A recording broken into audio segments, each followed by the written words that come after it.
네, 반갑습니다. 오늘 이제 우리가 저기 제의할 차례인데요. 이제 그 사마리아 성에서 예수께서 그 여인을 만난 그 오늘 사건부터입니다. 그런데 먼저 오늘 시작하기 전에 먼저 다시 한번 그 지도를 좀 오늘 보고 가야 될 것 같아요. 오늘 지도를 한번 제가 빨리 한번 그려보겠습니다. 자, 여기가 어딜까요? 지중해죠, 대해죠. 그러면은 이렇게 돼 있겠죠. 자, 이게 어딜까요? 상이고요. 네, 이렇게 돼 있어서 여기가 갈릴리오스 이렇게 돼 있습니다. 자, 그래서 예루살렘이 어디입니까? 자, 우리 166쪽 한번 볼까요? 예루살렘이 어디죠? 여기가 예루살렘입니다. 그죠? 여기가 예루살렘. 예루살렘 유대인들은 이 지대가 높기 때문에 아무리 우리가 여기 북쪽에 살아도 예루살렘으로 올라간다는 말을 씁니다. 그러니까 우리가 보기엔 여기가 위니까 이렇게 올라간다고 할 텐데 유대인들은 예루살렘이 곧 지대가 높기 때문에 예루살렘을 올라간다고 표현을 해요. 예루살렘을 올라갔더라. 성경을 보면 예루살렘 올라갔더라 이런 표현 있잖아요. 그게 다 왜냐면 지대가 높기 때문에 올라갔다는 표현을 쓰는 겁니다. 그러니까 이쪽이 훨씬 더 북쪽인데도 불구하고. 자, 그러면 예수님이 살던 데는 어디예요? 예수님 살던 데 어디예요? 나사렛이 요즘 돼 있죠. 그 다음에 예수님이 가장 많이 주로 활동했던 데가 어디입니까? 가버나움이죠. 가버나움은 어디입니까? 이쪽. 갈릴리오스 근처. 예수님은 여기 나사렛 출신이시고요. 예수님의 제자들이 또 특별히 그 베드로가 살던 데가 어디입니까? 여기 가버나움이죠. 가장 많이 예수님이 활동하셨던 데고요. 여기가 예루살렘입니다. 예수님이 공생애를 시작하시고 이제 예수님의 제자를 주로 불렀던 장소가 어딜까요? 처음에 공생애 시작하고 여기죠. 가버나움. 네, 이쪽이에요. 여기서 제자들을 부르신 거죠. 사역을 하고. 그쪽이에요. 예수님의 공생애 초기에 이제 요한복음 2장 우리가 지난주에 살펴봤지만 성전정화 사건이 한 번 있다고 그랬어요. 네, 성전정화 사건이 있었는데 그럼 예수님이 유월절을 맞아서 처음에 성전전화를 하러 갈 때에 예수께서 길을 가신 통로가 어디로 갔을까요? 이렇게 갔을 겁니다. 이렇게 보통 이렇게 요단 동편 땅으로 해가지고 이렇게 해서 이렇게 간답니다. 왜요? 예, 사마리아를 지나가지 않으려고 이렇게 가는 겁니다. 사마리아를 지나가지 않으려고. 그러니까 유대인들은 사마리아 땅을 부정한 땅, 제가 부정에 대해서 몇 번 말씀드렸죠. 유대인들은 부정에 대해서 아주 민감해요. 더러워지지 않으려고, 왜냐하면 죄가 묻으니까 더러워지지 않으려고 아주 그거에 대해서 민감합니다. 근데 사마리아는 부정한 거예요. 피가 섞였고 죄가 있다고 생각하는 거예요. 그래서 요한 일카누스가 벌써 이 위쪽 북쪽에 있던 성전을 다 무너뜨려 버렸다 그랬잖아요. 제가 중앙을 공부할 때. 거기 성전은 인정도 안 하는 거예요. 예루살렘에 있는 성전만 인정하는 거예요. 자, 그런데 이제 오늘 본문에 보면 예수께서 유월절 맞이하러 예루살렘에 갔잖아요. 그러면 일반적인 그 다음에 코스가 돌아가려면 어떻게 가야 돼요? 예, 이를 가든지 아니면 이 요단강 근처로 이렇게 되어 있는 도로로 갈 텐데 지금 여기가 어디냐면 이 사마리아입니다. 그러니까 여기가 수가성이죠. 근데 여기가 산악지대로 가는 거예요. 험난한 사막지대로 이렇게. 그러니까 여기는 보통 안 다니는 도로인데 이쪽으로 가든지 돌아가야 되는데 예수께서 의도해서 이 산악지대로 이 사마리아 성까지 갔다고요. 오늘 그 장면이 이제 시작되는 게 이제 제입니다. 오늘 본문 173쪽을 보면 예수께서 제자들과 함께 이제 북쪽으로 여행하다가 그죠? 근데 여기가 여행하다가가 의도한 거예요? 의도하지 않은 거예요? 의도한 거란 얘기예요. 제 말은. 그러니까 예수께서 원래 유대인들은 들어가지 아니하는 사마리아 성을 구태여 들어가셨다고요. 왜 그랬을까요? 요한복음 4장 우리 표고 한번 보실까요? 왜 예수께서는 구태여 수가라 하는 데를 가셨을까요? 요한복음 4장 3절과 4절을 보겠습니다. 자, 요한복음 4장 3절과 4절. 자, 같이 한번 보시죠. 읽겠습니다. 시작. 유대를 떠나서 다시 갈릴리로 가실새 사마리아를 통과하여야 하겠는지. 그러니까 원래 사마리아를 통과하면 안 된다고요. 유대인들은 그렇게 안 가니까. 근데 예수께서 구태여 뭐 해야겠다고요? 사마리아 땅을 밟아야 되겠다. 여기를 통과해야 되겠다라고 말씀하셨다고요. 그래서 사마리아에 있는 수가라 하는 동네에 이르렀다고요. 왜 그랬을까요? 예, 뭐라고요? 목이 말라서 우물 찾아갔을까요? 왜 예수께서는 구태여 그 수가라는 동네에 갔을까요? 예? 이 질문이 좀 이해가 안 되시나요? 다시 한번 그럼 이렇게 바꿔보시죠.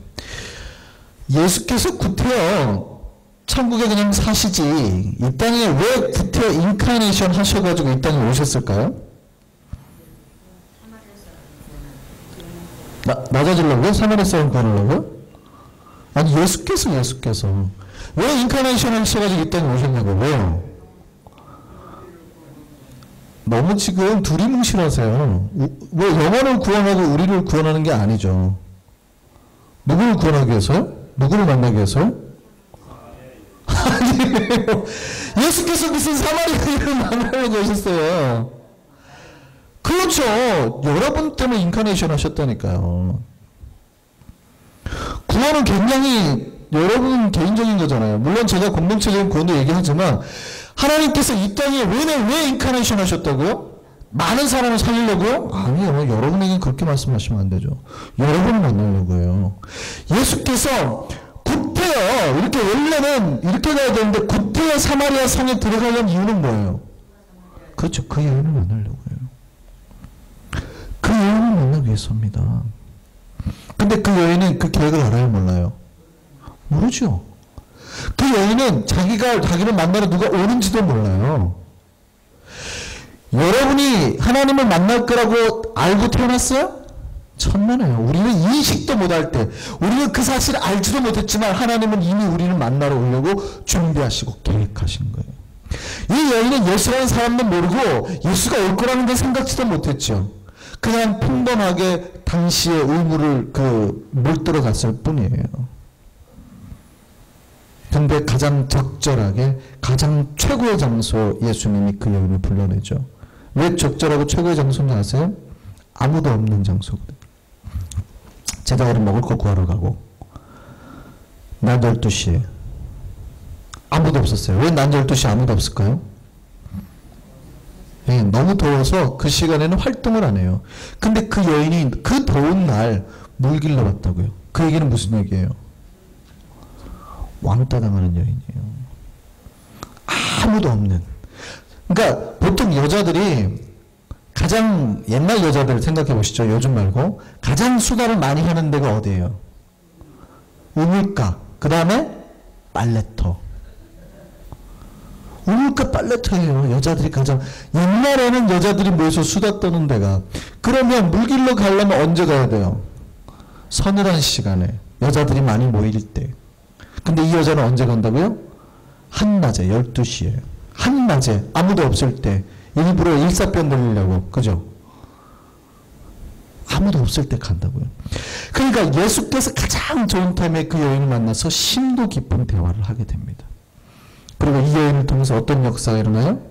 이 여인도 구원시키시고 회복시키시고 여인으로 말미암아서 수가성 전체를 구원하게 하는 복음의 나팔수로 사용하시게 되는 거죠. 하나님이 우리에게 그렇게 오셨다고요. 하나님 예수께서 이 땅에 인카네이션을 하셨다고요? 네. 옆 사람 만나러 온 게 아니에요. 여러분 만나러 왔다고요. 우리는 몰랐는데, 우리는 예수께서 올 계획도 모르는데, 굉장히 힘든 길이에요. 이 길이 산악길이기 때문에. 근데 의도해서 갔다고요. 유대인들이 다니지 아니하는 길을. 그 여인을 만나러 간 거죠. 본문 내용이 그겁니다. 그래서 예수께서 그 여인에게 뭘 달라고 그래요? 네, 그 유명한 얘기가 나오죠. 생수를 달라고. 그러니까 아니 물도 없으신 분이 여기서 바가지도 없으신 분이 여기서 뭐 하려고 그러세요? 뭐 이러는 거예요. 여자가. 내가 너한테 내가 누군지 알았다면 오히려 나한테 물을 달라고 했을 것이다. 말도 안 되는 소리 하시네요. 왜냐면 여기 우물의 깊이가 몇 미터인데요, 보통. 80m 정도 되는 거예요. 우물 깊이가 보통. 그러니까 바가지나 줄이 없으면 물을 떠먹지는 못하는 거예요. 근데 딱 보니까 아이고 선생님 바가지도 없으신 분이 무슨 11절 보세요. 4장 11절 요한복음 4장 11절 예수께서 뭐라고 그러냐면 내가 누구인지를 알았더라면 네가 나한테 구했을 것이고 내가 너에게 그 생수를 주었을 거야. 이렇게 말하니까 여자가 뭐라고 그래요? 주여. 여기서 주여는 선생님이죠. 선생님.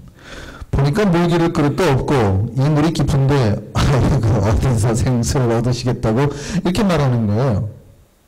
그리고 예수께서 생수를 구하는 여인에게 생수로 그러니까 물로부터 해가지고 본질적인 어디요? 영혼의 생수로 이렇게 화제 전환을 하시는 장면이 나오는 거죠. 그 얘기를 하는 겁니다. 그래서 그 여인을 통해서 드디어 하나님의 역사들, 하나님의 복음의 증거들 하게 되죠. 근데 여기 이 요한복음 4장이 굉장히 중요한 말이 많이 나오죠. 그러니까 여기가 거의 우리 암송 구절들이 여기에 다 있어요. 막 거의 줄줄줄줄 외워야 될 거예요. 가장 많이 쓰는 우리가 암송 구절이 뭡니까? 요한복음 4장 23절, 24절이죠. 뭐 거의 다 외워야 될 거예요. 한번 볼까요? 요한복음 4장 23절, 24절 시작. 아버지께 참되게 예배하는 자들은 영과 진리를 예배할 때가 오느니 곧 이때라. 아버지께서는 자기에게 이렇게 예배하는 자들을 찾으시느니라. 하나님이 영이시니 예배하는 자가 영과 진리를 예배할지니라. 이 말씀이 어디서 나오는 말씀이에요? 예수님이 이 사마리아 여인과 얘기하면서 하시는 말씀이에요. 네, 중요한 말씀이죠. 자, 이 얘기를 하시고 그리고 거기다 복음을 증거하고 그 다음에 다시 떠나서 갑니다. 떠나서 이제 어디로 갈까요? 떠나서 이제 길을 떠납니다. 어디로 갈까요? 자, 코스를 찾아보세요. 어디로요? 나사렛으로 가게 됩니다. 나사렛은 어디예요? 예수님이 태어나신 거. 그래서 페이지 174쪽입니다. 그래서 킹이에요. 친척으로 가는 거예요. 자, 고향에 가서 복음을 이제 전하는 거죠. 메시아성을 드러내고 선포하면서 여러 가지 능력 메시지를 전하는 겁니다. 근데 고향에서 분위기가 좋았습니까? 안 좋았습니까? 예, 마태복음 13장 한번 보실까요? 마태복음 13장. 복음을 전했더니 분위기가 별로 안 좋았죠. 왜 안 좋았을까요? 예. 이게요, 어렸을 때부터 볼 거 안 볼 거 다 보고 살았단 말이죠. 그러니 별로 나만 이렇게 저희가 되는 게 없어요. 마태복음 13장 53절부터 보시면 고향에 돌아가서 회당에서 가르치니까 고향 사람들이 깜짝 놀라는 거죠. 야, 이거 저 사람은 누구야? 아, 그 있잖아, 목수 요셉 아들. 그 집 엄마가 마리아고 그 형제가 뭐 야고보고 요셉이고. 야, 우리가 다 있는데 지금 우리 바로 옆에 있는데 그러잖아요. 내가 저 집 엄마하고 맨날 수다 떨고 노는데 그 집 아들이 갑자기 메시아래. 뭐 이렇게. 왜냐면 옛날에는 그 지역이 뻔한 동네잖아요. 뉴욕처럼 넓은 데가 아니라 뻔한 동네라고요. 뻔한 동네. 어렸을 때부터 뭐 이게 교통편이 좋아가지고 이사를 가고 그런 게 아니라 한 번 나면 거의 거기서 자라나는 시골 동네니까 뻔하잖아요. 근데 그 집에서 메시아가 났다고 하니까 물론 그들이 생각하는 메시아는 이런 우리가 생각하는 메시아 개념과 다릅니다. 그러니까 정치적으로 아주 뛰어난 새로운 인물 이런 개념이에요. 그러니까 아주 뛰어난 인물이 하나 나왔다고 하니까 웃어버리는 거죠. 야, 그러니까 쉽게 말하면 큰 인물 났다. 대선 후보 이 정도 이해하시면 돼요. 아이고 그 집 아들이 대선 후보래 말도 안 돼 뭐 이런 거죠 분위기가. 그러니까 실제 지구촌교회 이동환 목사님이 자기 모 교회 가면은 그런데요. 지금 벌써 은퇴하셨죠? 은퇴하셔가지고 하셨는데 은퇴하기 직전만 하더라도 어른들이 동원이 왔어. 이동환 목사님은 어느 정도인지 아세요? 거의 교회가 수만 명이에요. 우리나라에서는 면허를 하면 거의 랭킹에 뽑히는 목사님이잖아요. 근데 왔어 이런데요. 그러니까 선지자가 고향에서 대접받기 참 쉽지 않아요. 그래서 그 사건이 이제 벌어지는 거죠. 고향에서. 마태복음 13장 57절에 보면 선지자가 자기 고향과 자기 집 외에는 존경을 받지 않음이 없느니라 이런 말씀, 유명한 말씀하시죠. 그래서 그리고 나사렛 회당에서 심지어는 예수를 죽이려고 해요. 그냥 누가복음에 보면 나옵니다. 그러니까 재밌는 거는 고향에서 예수를 죽이려고 합니다. 그러니까 그게 뭐냐면 예수께서 이제 그 희년을 선포하시는데, 희년이 뭔지 아세요? 희년이 뭔지 아세요? 희년 모르세요? 자, 누가복음 4장에 나오려나요?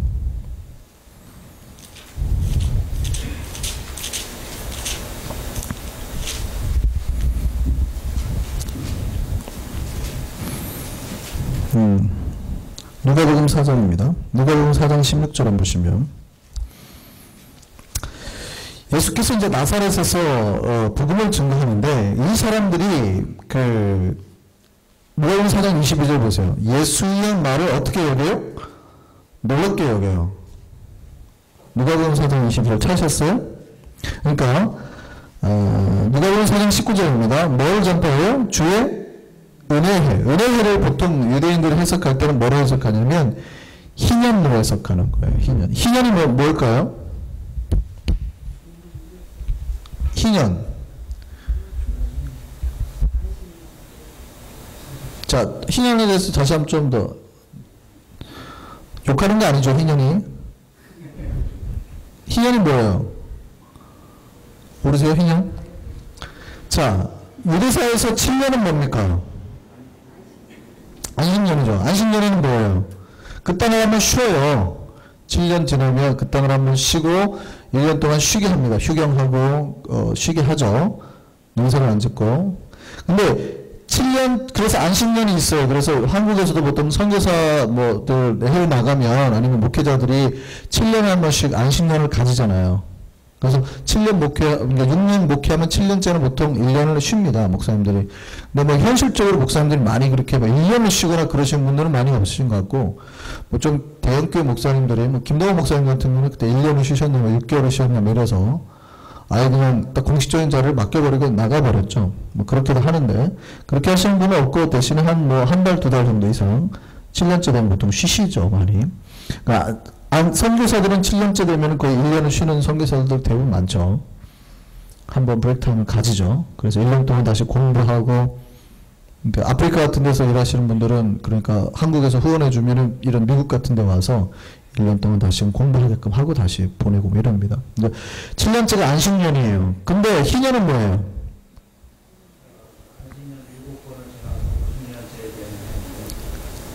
그렇습니다. 정확하게는 농사를 안 짓는다고 보면 좀 그렇지만 7년에 7번 지나면 몇 년이에요? 49년이죠. 77에 49. 그럼 그 다음 해가 뭐예요? 50년째 되는 해가 희년입니다. 희년. 이때가 희년이에요. 이 희년은 뭐 하는 날이냐면, 안식년하고 개념이 다르고, 희년은 뭐냐면 그동안에 내가 저 사람을 노예로 잡았든지 아니면 누군가 해가지고 빚을 내가 담보를 잡든지 뭘 가지고 있잖아요. 모든 걸 해방하는 날입니다. 해방하는 날. 그러니까 빚도 다 청산해줘야 되고요. 내가 땅을 뺏었으면 다 돌려줘야 되고요. 이런 날이에요. 그러니까 희년은 무슨 날이냐면 모든 억압과 이런 것부터 자유하게 되는 해예요. 그러니까 누가 빚을 졌다 하더라도 다 탕감받는 해가 희년이에요. 그러니까 하나님이 이스라엘 나라에 무슨 제도를, 희년이라는 제도를 두셨어요. 그래서 너희가 안식년 지키지만 50년째 되는 해에는 아무리 너희에게 누가 빚을 지고 했더라도 다 탕감해줘라. 이게 희년입니다. 희년. 물론 그렇게 되면 이 희년을 악용하는 사례가 있겠죠. 왜냐하면 내년 1월부터 희년이 적용이 된다 그러면 그해 12월에 빚을 한 10만 불 치면 되잖아요. 어떻게든지 빚을 긁어 모으면 한 달만 버티면 탕감이니까 안 돌려줘도 되는 그런 부조리가 생기지 않을까요? 그러니까 원래 희년 되기 전년도나 그 다음 해부터 이 빌려주거나 이 하는 그 수치가 굉장히 떨어집니다. 그러니까 계산을 해서 막 하지는 않고 이렇게 하게 되어 있어요. 그것까지도 감안해서 하게 되어 있는데, 그게 희년입니다. 그러니까 유대인들이 말하는 주의 은혜회는 대부분 희년이에요. 하나님의 역사와 능력과 회복의 역사가 나타나는 하나님의 정말 살아계심이 증거되는 해. 하나님의 은혜가 정말 이루어지는 해죠. 근데 한번 제가 질문. 유대사에서 희년이 몇 번이나 적용됐을까요? 유대인들이 희년을 몇 번이나 지켰을까요? 유대인들이 희년을 몇 번이나 지켰을까요? 희년을 처음 들어보셨죠, 오늘?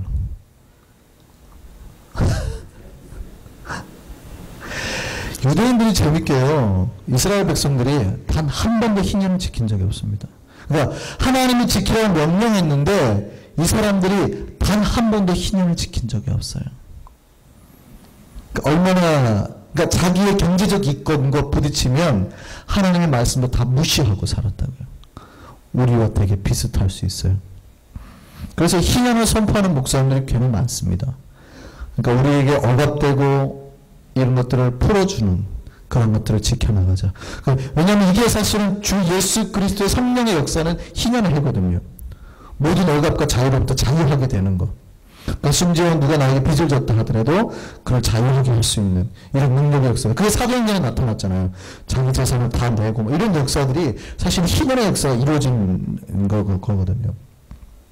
근데 예수께서는 본문에서 이 은혜의 역사를 막 선포했어요. 그러니까 뭐라 그래요? 사람들이 처음에 22절 보세요. 요한복음 4장 22절. 이걸 듣고 어떻게 얘기해요? 놀랍게 듣고 처음에는 사실은 괜찮았어요, 분위기가. 사실은 이 분위기가 안 나빴던 겁니다. 사실은 처음에, 그러니까 누가복음 내용을 보면 처음에는 꽤나 분위기가 괜찮았어요. 그런데 그들이 예수님이 이 은혜의 희년의 역사가 어디서 일어난다고요? 뭐라고요? 어디서 일어나요? 예, 재미있는 거는 예수께서 이게 시돈 땅에서, 자 보세요. 26절. 이게 어디에서 난다고요? 엘리야가 그중 한 사람이 보내준 바지 오직 어디요? 시돈 땅에 사렙다 가보에게. 또 27절. 선지자 어디요? 엘리사 때에 오직 나아만 장군 이방인에게. 그러니까 이 사람들이 그걸 듣고 갑자기 어떻게 해요? 자 28절 보세요. 회당에 있는 자들 다 이걸 듣고 어떻게 해요? 화가 나서.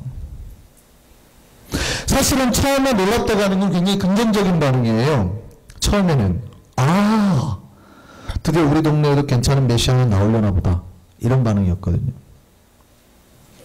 근데 갑자기 이 사람들이 어디가 복을 받는다고요? 갈릴리가 복 받는다 할 줄 알았어요. 나사렛이 복 받는다 할 줄 알았다고요. 근데 갑자기 시돈이나 어디 아람 군대나 뭐 다른 이방이 복을 받는다고 하니까 갑자기 어떻게 해요? 화가 나가지고 어떻게 해요? 29절 보세요. 일어나 동네 밖으로 쫓아내어 그 동네가 건설된 산 낭떠러지 끝까지 끌고 가서 밀쳐 떨어뜨리고자 하되. 예수를 어떻게 하려고 했다고요? 고향 사람들이요? 죽여버리려고. 낭떠러지 떨어뜨려 죽여버리려고. 이게요 무섭습니다. 나에게 만 어느 나라도 성도님들이 그래요. 나에게 복 좀 주시고 내가 잘 된다는 얘기하면 다 좋아해요. 당신들이 복 받을 거라